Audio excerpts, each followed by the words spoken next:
Welcome back, everybody, to Niners Now. I'm your host, Brady Grustas, at Grustas Brady on X. You can follow me there. And today, I want to take a good, hard look around the league and try and figure out who the top 10 teams in the NFL really are. It's not easy. Spoiler alert. There's a lot of parity in the NFL right now, and a lot of teams who have beat each other, who have lost to other teams, but I think I've got a pretty decent order. But stick around until later in the show because the 49ers' next opponent might be missing some top players in Week 8. Of course, before we begin, go ahead and subscribe down below. Leave a like, leave a comment, and let's get into it. Now, before we get much further, I want to talk about this quick little storyline from Week 7. Falcons wide receiver Ray McCloud was cut on Tuesday. McCloud obviously was a former 49er, ended up signing in Atlanta after he left the 49ers. And he was beefing with Deommodore Lenoir on Twitter leading up to the game.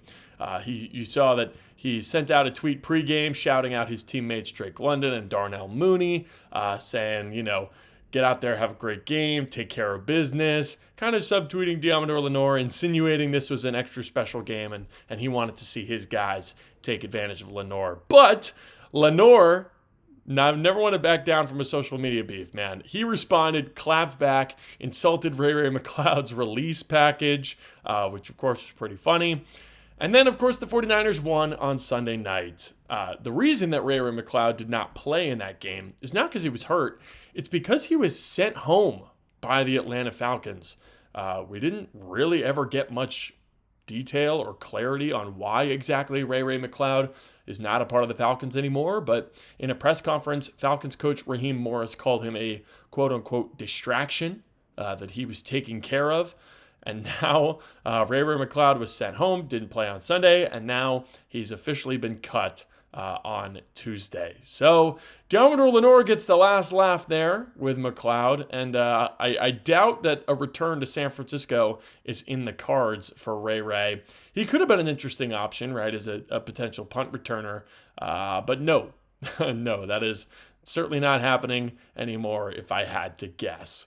Although, you never know, right? Deommodore Lenoir and 49ers quarterback Chase Lucas notoriously got into a bit of a heated battle after the Lions and 49ers played in the NFC Championship game a couple years ago.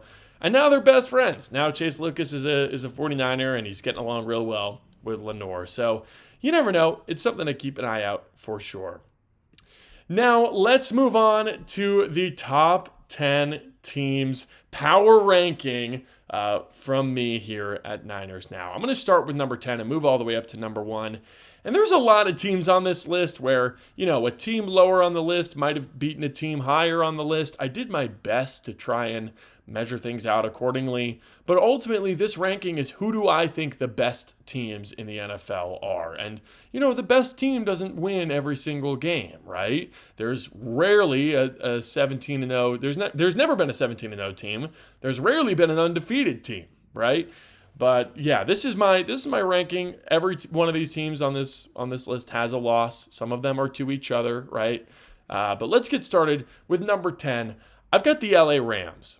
I think the Rams are good. Did they lose to the 49ers? Yes. Are the 49ers on this list?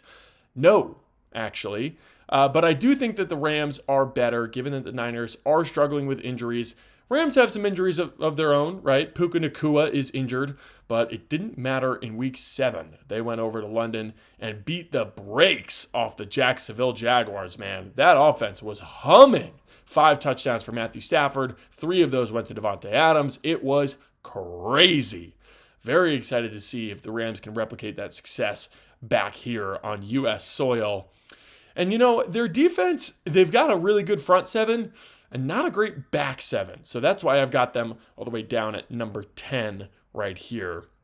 Of course, the Rams did lose to the 49ers, but their other loss was to the Eagles. The Eagles also 5-2. I still think the Eagles are the most talented roster in the NFL. But they haven't always played like it. They're 5-2. They've had a great season so far, but they've had a couple of really weird games, including a loss to the Giants pretty recently on Thursday Night Football. I think they're really talented. I think their coaching can get a little weird sometimes, but I do think they're very good. I think Jalen Hurts is a pretty good quarterback. He gets a lot of flack online, but I think he's a pretty solid player. One thing I am curious about, Saquon Barkley seems to be regressing. He has not had 100 scrimmage yards in a single game yet this season, which is pretty odd considering he was just coming off a 2,000-yard rushing season. So the Eagles not quite playing as well as they were last year, defending their Super Bowl championship, but we'll see. They're still 5-2, very much in contention for the number 1 seed in the NFC. Eagles are a threat this season. At number 8, I've got the Buffalo Bills. The Bills started hot, went 4-0 to begin the year. James Cook and Josh Allen might be the best offensive duo in the NFL. I don't think that's hyperbole to say. They've both been outstanding so far this year. But that defense is not good at all. And we've really seen it in 2 consecutive games, a loss to the Patriots and a loss to the Atlanta Falcons. Bills, they're certainly a little bit vulnerable, right? You can argue that they played some poor teams, went up against the Pats, lost, went up against the Falcons, lost, and then in week 7 they're on a bye week. So we'll see how the Bills are coming off of the bye, see if they can get back to that sort of dominant play style. But for now, I've got them at number 8. At number 7, though, is the number 1 team in the AFC East. That's the New England Patriots, man. Drake May is on fire. Drake May is a great player. He was a great prospect coming out of UNC. I know a lot of Patriots fans. I got a lot of people close to me who are diehard Patriots fans. And I told them from the very day that Drake May was drafted, I told them, you got the guy. You got the guy. This is the successor to Tom Brady. And we are already seeing that come to fruition here for Mr. Drake May. The one thing with the Patriots, though, are they potentially schedule merchants? I think it's worth asking. They've beaten the Titans. They've beaten Miami. They've beaten the Saints, I believe. Of course, they did beat the Bills. That was a big win, and I've got them here up at number 7 because of it. But that's something to watch going forward. Are they kind of a little bit inflated here? Is their record a little bit inflated based on the teams that they're playing? Hard to say. Their schedule is pretty easy going forward. It's maybe easier than the 49ers schedule going forward. So definitely something to keep an eye on for New England, but I think they'll be winning a lot more games coming soon. And then at number 6, I've got the Seattle Seahawks, man. I think the Seahawks I think they're for real. It's a big question with them, right? We've got, brand new quarterback, brand new offensive coordinator, brand new offensive scheme, right? Year 2, or is it 2 or 3? Early in the Mike Macdonald tenure, right? And we're trying to find out if this Seahawks team is legit. There was a lot of turnover this offseason, but Mike Macdonald stayed, and he's developing that defensive culture, and it is working. Their defense is amazing. It is really, really good. And they've had a couple of injuries on that side of the ball as well. But regardless, they've really been playing well. Jackson Smith-Njigba and Sam Darnold, that connection has been carrying the offense all year long. JSN is having an unbelievable season. I really, really respect what Seattle is doing. The 49ers were somehow able to get that week 1 win. Really, I frankly have no idea how that happened. The Seahawks' only 2 losses this year were to the 49ers in that week 1 game. And then to the Tampa Bay Buccaneers, who, won 38-35. The Seahawks were certainly in both of those games. There hasn't been a team yet this year who has thoroughly and decisively outplayed the Seattle Seahawks. That has yet to happen. The question is, are they for real, right? And I tend to believe that they are. I think they'll probably move up this power ranking list as opposed to down as the season goes along. Something to watch for Seattle. But now we get into the top 5, everybody. Seattle couldn't quite crack the top 5. But you know who did? The Kansas City Chiefs. Folks, they are inevitable. These guys were my pick to win the Super Bowl when the season began, but then they started terribly. 1-2 to start the year with their only win against a reeling Ravens team. But now they're 4-3. And, excuse me as my alarm goes off there. They're 4-3, right? And they just beat the Detroit Lions. They blew out the Raiders, absolutely dominated. Rashee Rice is back. Are the Chiefs back? Can they win the AFC West? That is the question. And if you ask me, the answer is yes. Number 4, I've got the Tampa Bay Buccaneers. These guys are dominant. Baker Mayfield has my vote for MVP so far this season. It doesn't matter who he's out there with. It doesn't matter who he's throwing to. He is making plays. We saw it firsthand against the 49ers. And yes, they lost to the Detroit Lions. They did. But at a certain point, man, I think the Lions are really good too. I think the Buccaneers will certainly win the NFC South. I think they'll certainly make the playoffs, and I expect them to win a playoff game. The question with them, though, are the injuries finally catching up to them? Mike Evans had a brutal injury. Seems like he might have torn his collar or broken his collarbone, We'll see how long he's out. Could be out for the year. Would be a devastating injury for Tampa Bay. So keep an eye on them moving forward. At number 3, I've got the Green Bay Packers. Packers are a weird team, man. Micah Parsons is absurd. He is just as good as advertised. He's been everything that the Packers could possibly hope he would be. And yet they're 4-1-1. They had that weird loss to the Browns where they just could not get away from Cleveland with Joe Flacco. And then they had the tie with the Cowboys. That was another crazy game. The question with the Packers is, do they play down to their competition? I mean, we just saw them against Arizona. Couldn't really separate, couldn't really get away from Arizona for much of that game. Now, they did end up beating the Cardinals, but it was closer than many Packers fans would like to see. So that's the question with the Packers. Are they going to be able to really dominate some of these lesser teams? At number 2, I've got the number 1 seed in the AFC right now and the best record in the entire NFL. It's the 6-1 Indianapolis Colts. Who would have possibly guessed that the Colts are up here? Indiana Jones, as I like to call him, a.k.a. Danny Dimes, a.k.a. Daniel Jones, a.k.a. QB1 for this Colts team. He's been phenomenal. Jonathan Taylor has been phenomenal. Probably the best running back in football this year.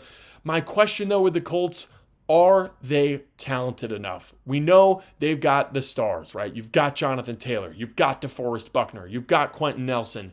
Tyler Warren looks great. Danny Dimes looks great. The coaching staff's been awesome. Lou Anarumo, right? You've got Shane Steichen who's coaching really well. But I just don't know if they are fully deep enough to sustain this run into the playoffs and win some playoff games.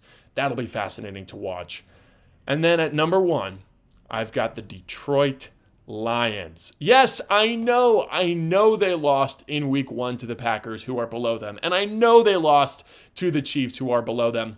But I think that the Lions have been the most consistently good team in the NFL. I think they have been the most consistent executing team in the NFL. My question with the Lions, though, can they get over the hump? We've seen them make the playoffs. We've seen them lose in the playoffs. With no Ben Johnson and no Aaron Glenn anymore, can they really do it? Can they get over the hump and make the Super Bowl for the first time in franchise history? It's a really good question, and it's one that I'd like you to answer down in the comments. Those are my top 10 teams in the NFL. From number 10 to number 1, I've got the Rams, Eagles, Bills, Patriots, Seahawks, Chiefs, Buccaneers, Packers, Colts, and Lions at number 1. Who do you think is the best team in the NFL? Do you think the 49ers should be in my top 10? Let me know down below in the comments. And now for our final segment, I just want to talk really quick about some injuries that the Texans have been facing. The 49ers will be playing the Texans coming off of a short week. Texans obviously played on Monday night in week 7, so they have one less rest day than the 49ers do for week 8.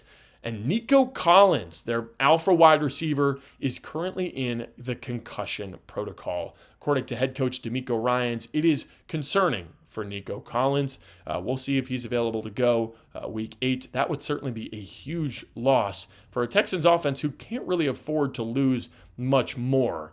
We've seen the offensive line really hamper this team and really make them struggle. And now, potentially no Nico Collins. That could hurt an already floundering C.J. Stroud and the Texans offense. And that's not all, right? Nico Collins is their wide receiver 1, And their wide receiver, too, is Christian Kirk, who missed week 7 with a hamstring injury, and his availability is also uncertain for week 8. So the Texans might not only just be out with one wide receiver, they might be without 2 wide receivers, their top 2 wide receivers. If both Collins and Kirk miss the game in week 8, the Texans are going to have to turn to the young guns, the Iowa State Cyclone guys. You've got Xavier Hutchinson, who was at Iowa State with Brock Purdy back in the day.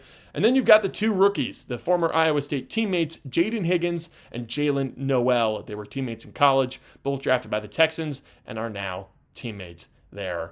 Also expected to be involved in the passing offense, Dalton Schultz at tight end. He's been solid so far this year for them. And then the guy I want to highlight is their passing back, their receiving back, Woody Marks, a rookie from USC. He's had some flashes so far this year, a little inconsistent, but that duo of Woody Marks and Nick Chubb could certainly give you problems if you're not prepared for them. So that is all for this episode. Let me know down below if you enjoyed. Leave a comment, leave a like, and let me know if there's any topics that you'd like to see me cover. Thank you all for watching, and subscribe for 49ers videos 5 days a week. I'm Brady Grustas at Grustas Brady on X.